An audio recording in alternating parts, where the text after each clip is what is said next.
Israel বোমা মারে ফিলিস্তিনি গাজা ধূলিসাৎ করে দিচ্ছে। আজকে একটা সন্তান দেখালো ভিডিওতে, মাথা উড়ে গেছে, সন্তানকে নিয়ে হাতের উপর দেখাচ্ছে। সারা পৃথিবীর মুসলমান 200 কোটি, অথচ অন্যায়ের বিরুদ্ধে প্রতিবাদ করার শক্তি একটা সরকারের নাই। ইসলামী জীবন ব্যবস্থা যদি 100টা রাষ্ট্রে থাকতো, তাহলে এদেশের হুঙ্কারে, এই 100টা দেশের হুঙ্কারে ইসরায়েলকে আমেরিকা থরথর করে কাঁপত। আমেরিকার কি শহর, সেই হামাস সেই ফিলিস্তিনের মুসলমানের উপর বোমা চালাচ্ছে। এই ভারত তারাবির জামাতন মুসলমানও পুলিশ দিয়ে লাঠি দিয়ে পিটেছে। কতক্ষণ টাকা মসজিদ ভাঙতিছে, মাদ্রাসা ভাঙতিছে। তারা কেন ভাঙতিছে? কোথায় নাই মসজিদ খুঁড়ে দেখবো এটি মন্দির আসছিল নাকি। কোথায় 700 বছর মুসলমান ক্ষমতাতে ছিল, এরা মন্দির ভাঙে মসজিদ করছে। কমপক্ষে 10 ফিট খুললি তো ভিতরে ইট পাওয়া যাবে। এই নমুদ্দে ভাঙ্গিচ্ছে, দেশে আমরা চুপ করে বসে আছি। কতক্ষণ টাকা তাহলে কারণ কি? ইসলাম নামক জীবন ব্যবস্থা একটা দেশে যদি কায়েম থাকতো, এই এক দেশের শক্তিতে সারা পৃথিবী থরথর করে কাঁপত। এই জন্য আজকে ফিলিস্তিনের এক আলিম বলেছেন যে তোমরা যারা একবার হজ করছো, উমরা করছো, আর যার হজ করো না, উমরা করো না। কে? কারণ এই টাকা দিয়ে সৌদি সরকার পৃথিবীর ইহুদি নাসারার পক্ষে কাজ করতেছে গোপনে গোপনে, যার কারণে আমরা মুসলমান মার খাচ্ছি। সে টু শব্দ করে না। 200 তালা বিল্ডিং বানায়, কতক্ষণ লেখা 200 তালা বিল্ডিং বানায় আর তোপ গাউদ দিয়ে ঘোরে, মৌলবি ধরে ফাঁসি দেয় আর তাহাজ্জুদের বক্তব্য দেয়। কথা ঠিক কিনা? আমিয়া সারা পৃথিবীতে ইসলাম নামক জীবন ব্যবস্থা ইমানদাররা, মুসলমান দাবিদাররা গ্রহণ এখন আমরা করতে পারি না। আজকে আমাদের দেশে 92% ইমানদার। এই দেশে ইসলাম যদি কায়েম না হয়, ইসলাম কায়েমের পক্ষে চেষ্টা না করি, আমরা ইবাদত করে করবো কি? একটা ইবাদত কবুল হবে না। আল্লাহর বক্তব্য ওয়ারেন্টি গ্যারান্টি, ওয়ামাই ইয়াবতাগি গায়রাল ইসলামি দীনান ফালাই ইউকবালা মিনহু ওয়া হুয়া ফিল আখিরাতি মিনাল খাসিরিন। কবুল তো হবেই না, আখিরাতে শাস্তি, ক্ষতিগ্রস্ত হবে। কথা ঠিক কিনা? এখন এই কথাটা আমি এখানে বললাম, তাহলে এই কথাটা প্রতি শুক্রবারে আপনি শুনিচ্ছেন আরবি দিয়ে, কিন্তু মুসল্লি একটা ইমাম বলিচ্ছে না, যার কারণে আমাদের উপর রাগ করে, আমাকে সবাতে চে কয় হুজুর রাজনীতির কথা কবেন না, কিন্তু আমার রাজনীতির চেয়ে বড় রাজনীতি মসজিদত আরবি দিয়ে পড়িচ্ছে। কথা কোনে গা? আপনি ইমাম না? সানি খুতবা, খুতবাতুল হাকাম, আশরাফ আলী থানবীর খুতবা, খুতবাতুল হাকাম, সানি খুতবা, রসুলের জটিল হাদিস একটা অ্যাড করা হয়েছে। আল্লাহ রসুল বলছেন, ওয়া সুলতানু জিল্লুল্লাহি ফিল আরদি মান আহানা সুলতানাল্লাহি ফিল আরদি আহানাহুল্লাহ। এই কথাকে আপনারা শোনেন না? প্রতি শুক্রবারে ইমামরা পড়ে, কিন্তু অর্থ মানুষও বুঝায় না। এই হাদিসটা কমপক্ষে 3 মাস একটা ইমামও প্রতি মুসল্লি বুঝাতে লাগবে, হাতে কলমে প্রাইভেট পড়ানোর মতো। এই হাদিসটা যদি মানুষ বুঝে, এই মানুষ আর কোনো বিপদগামী হতে পারবে না। আমার ভাইরা, আল্লাহর নবী বলছেন, ওয়া সুলতানু জিল্লুল্লাহ, ন্যায়পরায়ণ শাসক আল্লাহর ছায়া সদৃশ্য যে বাজাহারা ন্যায়পরায়ণ শাসক কায়েমের বিরোধিতা করলো, সে যেন স্বয়ং আল্লাহর বিরোধিতা করলো। বাংলাদেশে শুক্রবারে প্রায় মানুষ মসজিদে যায়, কিন্তু নামাজ পড়ে আসে ইসলাম কায়েমের বিরোধিতা করে। কথা কোন না করে নাকি? তাহলে এই কথা মসজিদে যদি ইমামরা বুঝাতে পারতো, আমাকে জেল জুলুম খাটা লাগতো।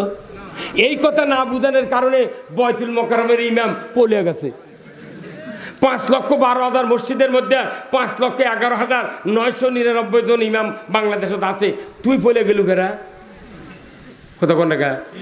ওখানে সচিব, ওখানে বড় বড় ডিসি, বড় বড় police commissioner, DMP, Harun uncle, তারপর ফারুক, ওরাই নামাজ পড়ছে। মনিরুজ্জামান যাই হচ্ছে মাস্টার মাইন্ড ছিল জঙ্গি আবিষ্কারের, বাপরে চাপে চাপে কথা কয়। এখন কোন দিকে চুমা না কথা কয়? আমিয়া মসজিদের ইমামগুলি যদি আমরা রসুলের রাখে দেওয়া দায়িত্ব পালন করতাম, বাংলাদেশের মতো পৃথিবীতে আর একটাও ভালো দেশ পৃথিবীতে নাই। এত বড় শান্তির দেশ, কিন্তু এই দেশটাকে আমরা নিজেরাই নষ্ট করে দিচ্ছি, কোরআন মানুষকে বুঝতে দিচ্ছি না। এক মৌলবী এক ধরনের কথা কয়, আর একজন এসে আমারটা উল্টে দিয়ে ওইভাবে চলে যায়। সব মৌলবীর একই পক্ষে কথা কওয়া লাগবে। আচ্ছা ভাই বলেন তো, আপনাদের এটি গরুর ডাক্তার আছে? এই টিওলো আদমদিঘি থানার আছে না, পশু চিকিৎসা ওই আছে, টিওলো আছে। আমি স্বাধীনের আগে 1976 সনে আমি স্বাধীনের আগে আমি দাখিলি সাহারামের ছাত্র আসলতা মাদ্রাসা। তখন আমি দেখেছি বাড়ি বাড়ি ছোটো ছোটো গাভী আছিল, গাই গরু আছিল, বুঝছেন? ও খিলেলেও হাফ কেজি দুধ, না খেলেও হাফ কেজি, পেশাব লাল হয়ে গেছে তাও গাউদ হয়নি। এখন এসে স্বাধীনের পর সরকার দেখলো যে এই সামান্য দুধ দিয়ে এত মানুষের ভিটামিন কালেকশন হবে না, কি করতে হবে? তখন ওই অস্ট্রেলিয়ার থেকে 20 কেজি জাতের সারত থেকে একবারে প্রজনন এনে কিটকিটে গাভীর মধ্যে ঢুকে দিল, দিয়ে একটা করে 6 কেজি 10 কেজির দুধের গাই বের করে ফেল দিল। কতক্ষণ টাকা? আগেকার যুগে গরুর দাম ছিল 25,000 30,000 টাকা দিলে একটা কুরবানি পাওয়া যাচ্ছিল। এখন এসে যে সারগুলো হচ্ছে 4 লাখ 10 লাখ টাকা দাম, কি ভাই তাই না? বড় বড় গরু। আগেকার গরু কম খাওয়ার লাগিছিল, বিদেশি কোর্সের গাইগুলো খেয়েই খেয়াল লাগে, সেই খোল ভুসে লাগে, মাথার উপরে ফ্যান লাগে, মোটরের পানিতে গাও ধন লাগে, আবার নিচে ওই রবারের ওই পাটি পারে দেওয়া লাগে, কত যত্ন, তাই না?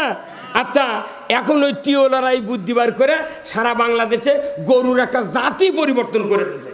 আসছিল কিটকিটা, হসে এখন হরেশ ঠিঙ্গ, কতক্ষণ টাকা? আচ্ছা, এখন কি ওই ডাক্তারের নামে কেউ মামলা করছে যে ডাক্তার সাহেব তোমরা এই পয়মালটা করলে কি? তখন ছোটো ছোটো গরু আছিল, তখন খিলে এই কেউ কথা? তাহলে ওই তো পশু চিকিৎসা পশু ডাক্তারি শিখে প্রজননের জ্ঞান আছে, এই কাম পরিবর্তন করেছে, তাহলে তার বিরুদ্ধে মামলা আছে। মেরিন ইঞ্জিনিয়ার যারা আছে, 10,000 টন ঘুমলিয়ে ওই বঙ্গোপসাগরত জাহাজ আটকে গেছে, সামনেও যায় না পিছনে যায় না, মোবাইল করে বুয়েট থেকে একবার ইঞ্জিনিয়ার নিয়ে গেছে মেরিন, যা 2 লাখ টাকা কন্ট্রাক্ট, হেলিকপ্টার দিয়ে জাহাজের উপর নামে 2 লাখ টাকা কন্ট্রাক্ট করছে, জাহাজ দুধ করে 5 মিনিটের মধ্যে 2 লাখ টাকা নিয়ে যাচ্ছে। ইচ্ছা করে আরও 20,000 টাকা বেশি দেয়। যাক, আপনি একটা কামই করছেন ভাই, আমার এই জাহাজের গোমগুলো সব পচে গেল, শুনি আপনার ধন্যবাদ। তো কেউ কি কথা, ভাই তুমি ইঞ্জিনিয়ার হতো, আমি আমার মাল পচে যায়, যাক তোমার কে কোথায় মরা জাহাজ ভালো করা লাগবে? ওর নামে মামলা দিচ্ছে, কেউ দেয়নি। বড় বড় মেডিসিন ডাক্তার আছে, হাজার হাজার ব্যাধিগ্রস্ত লোক ভালো করছে চিকিৎসা দিয়ে, কোনো ডাক্তারের নামে মামলা হতে তোমার কে বুদ্ধি দিল? এর অনেক জমাজমি আছে, বেটা নেই বিটি আছে, সব ই মরে গেলি বিটিটা ভেউ পাবি, তোমার কে কোথায় সুস্থ করা লাগবে? অকে মারিছে মামলা দিচ্ছে। তাহলে ডাক্তারি শিখা আসল চিকিৎসা করলো, সবাই বলেছেন উমুক চাতালালার বেটা সেই ডাক্তার মৌরদি, গাঁত হাত দিলেই ভালো হয়ে যায়। পশু ডাক্তার কোথায়? সেই ডাক্তার খালি এমন বীজ দেয় 4 লাখ টাকা দাম সারের, কতক্ষণ? ইঞ্জিনিয়ার কি রে, জাহাজের নামে হাত দিলি জাহাজ দৌড় মারে, সকলের সুনাম হচ্ছে। তাহলে ওরাও গরুর বিদ্যা পড়লো, চিকিৎসা বিদ্যা পড়লো, ইঞ্জিনিয়ারিং বিদ্যা পড়লো, আর আমরা আলিমেরা বক্তারা এই কোরআন হাদিস পড়ে আমরা মানুষকে জাহান্নাম থেকে বাঁচানোর জন্য, সমাজের শান্তি কায়েমের জন্য ওয়াজ করি। ওরকে নামে মামলা হয় না, আমাকে নামে মামলা হয় কে? এই কথা কর। তার মানে জাতি এখনো ইসলাম জানে না। একটা বলবি গ্রেপ্তার করলে কয়েক কোটি লোক রাস্তায় যদি নামতো, আমার দেশে একটা আলিমের বিরুদ্ধে মামলা হতো না। কি জোরে কোন ঠিক কাল্লা তখন গা? ওরখানে লেখাপড়ার দাম আছে, আর আমার সর্বোচ্চ জ্ঞান এই কোরআনের জ্ঞান। আমার আল্লাহর নবী বলছেন, আল্লাহ যার কল্যাণ চান তাকে কোরআনের জ্ঞান দেন। আপনি নামাজ রোজা হজ জায়গা জেকের আজকের কথা কন, নামাজটাই তো সমাজে কায়েম নাই। বাংলাদেশে মাত্র 2টো ইবাদত হয়, একটা হলো খাতনা করা, আর একটা হলো বেলা ডুবলে ইফতার করা। তাও এই রোজার মাসে একটা লোক ঘড়ি থেকে ইফতার করিনি, খালি 2 পাশের মুয়াজ্জিনের সিগন্যালের প্রতীক্ষায়। টাইম হয়ে গেছে 6টা 17, ছেলে করছে আব্বা টাইম হয়ে গেছে ঘড়ির, ইফতারের সাদত যা ঘড়ির তাই করছে না বা দেখতো মুয়াজ্জিনের কি খবর। আবার ওই মুয়াজ্জিন মসজিদের মুয়াজ্জিন উনি আবার কান পাচ্ছে আছে কোন মসজিদ আজান দেয়, কথা বলে বাড়ি কথা বলে। ওই মুয়াজ্জিন ওর মসজিদের ঘড়ি বিশ্বাস না করে ওই সাতনির মুয়াজ্জিন যখন আজান দিতে তখন ওই সিগন্যাল দিচ্ছে।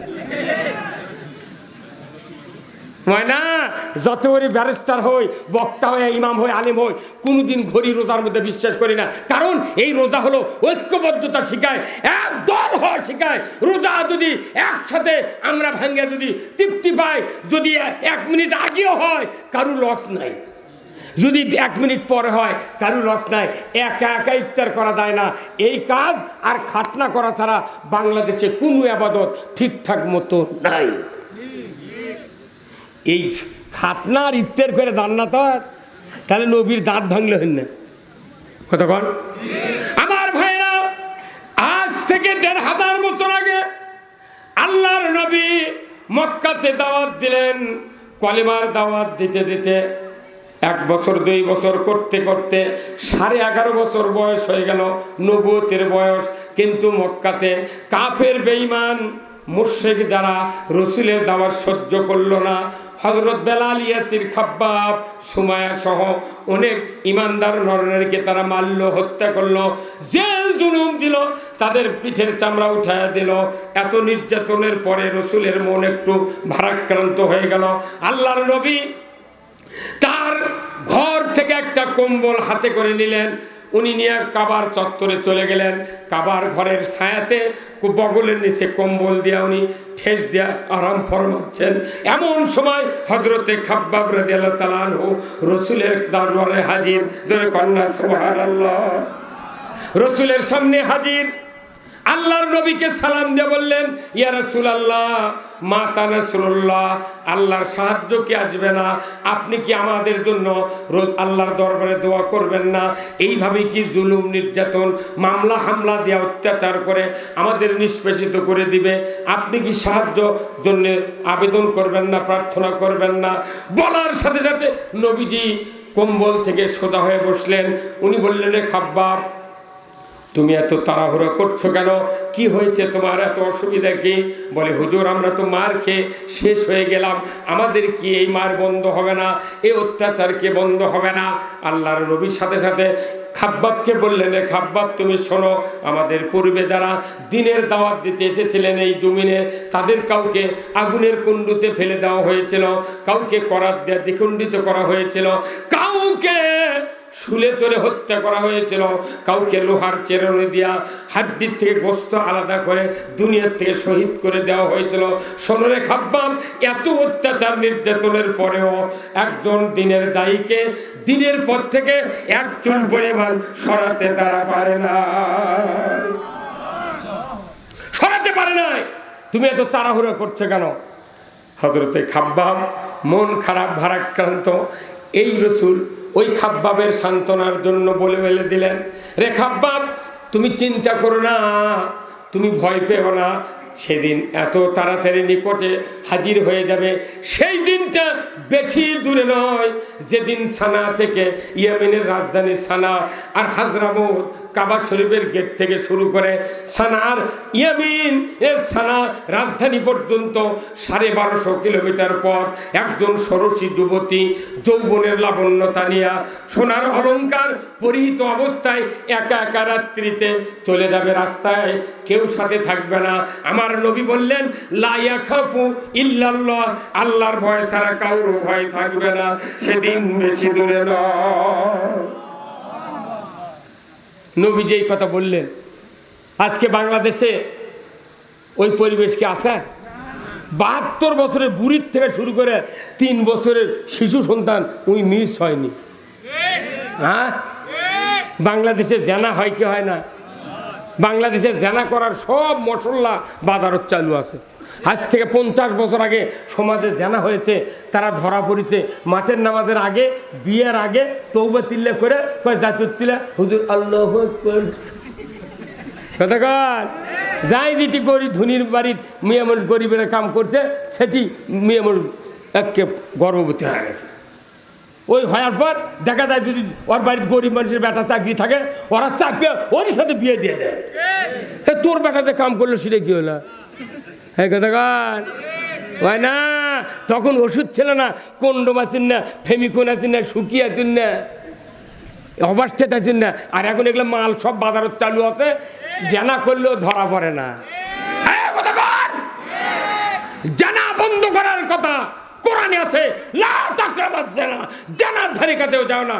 আমার বক্তৃতা দিয়া জানা বন্ধ হবে না, বক্তৃতা দিয়া চুরি বন্ধ হবে না, বক্তৃতা দিয়া ওই জয়পুরহাটের রাজ্জাক মামার লটারিও বন্ধ হবে না। এই বগুড়াতে গত 2 বছর আগে কোটি কোটি টাকা লটারি করে জয়পুরহাটের রাজ্জাক হাতে নিয়ে চলে গেছে। কত ডিসিএসপি, কত মাদ্রাসার হুজুর, মসজিদের ইমাম বগুড়া শহরে বাস করে, একদিনও মিছিল করেনি। আল্লাহ কোরআনে বলছেন, ইন্নামাল খামরু ওয়াল মাইসিরু ওয়াল আনসাবু ওয়াল আজলামু রিজসুম মিন আমালিশ শায়াতিন ফাস্তানিবুহু লাআল্লাকুম তুফলিহুন। এই হুজুর আসলে নাই সূরা মায়দার 90 নম্বর আয়াত। আল্লাহ বলছেন, মদ, জুয়া, লটারি, মূর্তি পূজা হারাম। ইমানদারের জন্য মূর্তি পূজা হারাম। অমুসলিম করুক, ওরকম আরো এনকারেজ দেবো, মূর্তি পূজা করতে থাক। আজকে মুসলমানের ঘরে মূর্তি পূজা ঢুকেছে, তুলে দিয়ে মূর্তি কুত্তে বানে ওই সুখেদের উপর টেবিলের উপর ইনকে করে গপ্প করে বসাতে হবে। গতকালকে আমি মাহফিলত গেছি, গতকালকে মাহফিল করছি আমি উল্লাপাড়া, যে ঘরত বসতে পারতেছে দেখি বড় ধরনের একটা উনকে আছে। আমি বল, তোমরা যে সর না সহ এক লাত্তিতে ফেলে দেখে আমি না বসবো। বাড়ি বাড়ি শোকের ভিআইপি পরিবার আমরা। কি হচ্ছে সুখেদের মধ্যে তাকে দেখেন হাতির মালা, হাতির মাথা, বিলের মাথা, বাউর মাথা, দুনের মূর্তি বানিয়ে থিয়ে যা করছে। আর তাও সুখের সোজা কোনটি? ঘরের মেন দরজা সোজা, যাতে বড় ঢুকলি বুঝতে পারে ই ভিআইপি লোক। তোর বাটাম ফাটাবে সুখেদের জন্য। কোটি কোটি টাকার মাল তুই সুখেজ তুলু, 1.5 লাখ টাকা সুখেজ কিনলু। 1 খণ্ড তাফসির, 22 খণ্ড তাফসির, 10 খণ্ড তাফসির একটা সুখেজের মধ্যে নেই। ওই কুল্লু প্লেট থতে, তাও সেগুলো প্লেটে ভাত মাখালে ধার দিয়ে পড়ে যায়। কাঁচের গিলে টাকার জন্য সুখেজ। আমার একজন এই কথা শুনে বইয়ের সাথে মারামারি করে 1 সেট তাফসির ওই সুখেজের মধ্যে থতে, তাও কত কাপড় দিয়ে ঢাকে। তো কি বড় রে, এমন কোন ফকিন্নির বাড়ি নাই যে যেটি সুকেজ নাই, তা ওই দুয়ার সোজা থতে একটা সুকেজের মালিক বলতে পারবেন না যে আমার ওই ব্যবহার করার জিনিস সব থাক, কিন্তু কোরআনের তর্জমা আছে, তাফসির আছে, কেউ বলতে পারবেন এটি? কে বুদ্ধি দিচ্ছে? এই 40,000 টাকা সুকেজ কিনে আপনি একটা কোরআন শরীফ তুলেন না, আপনার সুকেজের চালানোর দাম নেই। ওরে হুজুরা কলি, হুজুরা খারাপ না। আমি আজকে বাংলাদেশে ইমান নিয়ে যদি আমরা বাঁচতে চাই, ইসলামের বিকল্প কোনো রাস্তা নাই। ইসলাম ছাড়া কোন ইবাদত কবুল হবে না। তাহলে ইসলাম হলো জীবন ব্যবস্থা। আপনার সমাজে শান্তি কায়েমের জন্য ইসলামী জীবন ব্যবস্থার বিকল্প কোন একটা জীবন আদর্শ পৃথিবীর জমিনে নাই। তাহলে আমরা ইসলামের কথা বলি দেখে আমরা কি অপরাধী? কথা কন। ওই গরুর বাছুর বড় বার করলো, ওই চিকিৎসা করে রুগী ভালো করলো, ওই জাহাজ জুত করলো, ওর বিরুদ্ধে মামলা নেই, কথা নেই, গপ্প নেই। আর আমাকে রোগ দেখলি মসজিদের ইমামতি যখন মোতাল্লেরা দেয়, তখন ভাইবেলায় ইন্টারবেলায় দেখতে কোন দল করে কি। আচ্ছা কোন দল করা কি ফরজ না সুন্নত না মোবা? কয়জন? 2 জন কথা, এটি একজন ওটি একজন। 100% মানুষ বলা লাগবে দল করা ফরজ। যদি ফরজ না মনে করেন তাহলে কব্বরের মধ্যে যেদিন শুবেন তাই শোয়ার আগে, মরার আগে লিখে থুয়ে দেবেন ডিমির উপর, আমি মৃত্যুর পর আমার সন্তান থাক, ভগ্নিপতি থাক, জামাই থাক, বেটা থাক, কেউ যেন আমাকে কোনো দলত কব্বরে না রাখা হয়। যেহেতু দুনিয়ার দল করনি, তাহলে তুমি নির্দলীয় ভাবে ওটি ঢোকা লাগবে। কয়ালে বিসমিল্লাহ আলাম মিল্লাতে নির্দলীয় তত্ত্বাবধায়ক।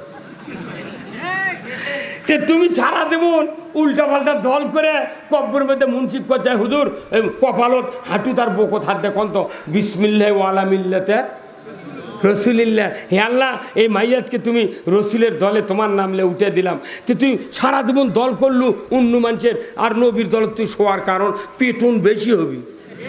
এই যে আপনাকে শনিবার করে আদম দিকে হাত হয় না গুয়াহাটি, ও গুয়াহাটির গরু কেনে, ওই ডহরপুরের ওটি থাকে একজন, সাতনি গ্রামের ওই দিক যায় না, ওটি থাকে একদল শেকার, আবার পশ্চিম দিক থাকে, ওই উত্তর দিক থাকে, ওই ভিলেজে চলে যাচ্ছে, পূব দিকে থাকে, চেক করে যে ভাই গরু বিক্রি না ফেরত। তোর গরু ওইখানে কিনিছে, আসলে কিনিছে সাতনি গ্রামের মানুষের। সাতনি গ্রাম কি ইউনিয়ন না, সাতিন গাঁও, ওই ইউনিয়নের মেম্বার রসিদ লেখা দিয়েছে, ওই কথা আমি ছাপাবো না, আমার ওই রসিদটা দাও। ওই রসিদ লেছে লিয়ে গরু নিয়ে চলে এসছে এই দিক। এখন শেখার ধরে করতে ভাই গরু কেনা না ফেরত, করতে ফেরত। তাহলে রসিদ দেখি, রসিদ যখন বার করে দিচ্ছে, রসিদ লেখা আছে সাতিন গাঁও। তোর ক্ষেত্রে ভাই তুই কিন ফেরততে, তোর বাড়ি এই দিক করছু, আর রসিদ যে সাতনি গায়ে, তখন কি ধরা পড়ে গেল নয়? তখন 2 থাপ্পড় দিয়ে চৌখুঁটি দিয়ে দা, 22টা কিল দিয়ে 10টা ঘুষি দিয়ে ও লাখ গলে ফেলে দিবি। 4 গরুর সাপ জরিমানা দেওয়া লাগবি। কথা কয় ওটাতে বার ছাবা। দুনিয়াতে আল্লাহ রসুলের দল না করে যদি অন্য দল করে ওই কব্বরের মধ্যে রবির দলের নামে ঢুকায়, এগুলো বার ছাবা ঢুকলো। কি ছাবা? বার ছাবা মানে কাদের সাথে দোয়ার মিল থাকা লাগবে। ওয়ালতাকুম মিনকুম উম্মাতুন ইয়াদউনা ইলাল খায়রি ওয়া ইয়ামুরুনা বিল মারুফ ওয়া ইয়ানহাউনা আনিল মুনকার ওয়া উলাইকা হুমুল মুফলিহুন। আল্লাহু আকবার। আমার আল্লাহ বলেছেন অবশ্যই একটা দল থাকবে, ইয়াদউনা ইলাল খায়র, হাত দেয়া মানুষকে ভালোর দিকে ডাকবে, ওয়া ইয়ামুরুনা বিল মারুফ, ন্যায়ের আদেশ করবে, ওয়া ইয়ানহাউনা আনিল মুনকার, অন্যায়ের বারণ করবে। এই কাজগুলি যারা করবে আমার আল্লাহ ওয়ারেন্টি দিয়েছেন, ওয়া উলাইকা হুমুল মুফলিহুন। এই লোকেরাই সফল কাম। আপনি আমি যদি সফল কাম হতে চাই, আল্লাহর দরের বিকল্প রাস্তা নাই। আল্লাহর দল করতে হবে। এই যে আল্লাহ কোরআন নাজিল করেছেন, এই কোরআন কার কিতাব? এই কথাগুলো কার? এই কোরআনে কয়টা দল আছে? কি দেখেন, তাই জানে না কোরআনে কয় দল? হুজুর কয় দল? মরে গেল রে আল্লাহ। এই কোরআনে আছে 2 দল, মানে জুম্মাতিগুলো কথা ইমামরা করছে না তো। এই কোরআনে আছে 2 দল, একটা হিজবুল্লাহ আর হিজবুর শয়তান। দল করলে বোঝে না, হিজবুল্লাহ করলে বোঝে। কি কি জ্ঞানী লোক আমরা। শিয়ার করলে বোঝে, কিন্তু কেদারা করলে ওই একটা বাস করলে চলে যাবি। কথা কথা কে, কিন্তু শিয়ারের ইংরেজি কেদার হচ্ছে আপনার বাংলা, আর শিয়ার হলো ইংরেজি। ওই ঠিকই শিয়ার করলে 1 ডজন নিয়ে যাচ্ছে। কথা কথা কে। তাহলে এই কোরআন হচ্ছে আল্লাহর দল 2টা। আল্লাহর দল একটা হিজবুল্লাহ, শয়তানের দল একটা হিজবুর শয়তান। তাহলে এই দল আছে কোরআনের 2টা। তাহলে এই কোরআনের কথাগুলো সব কার? তাহলে এই কোরআন বরং আল্লাহর দলের কিতাব।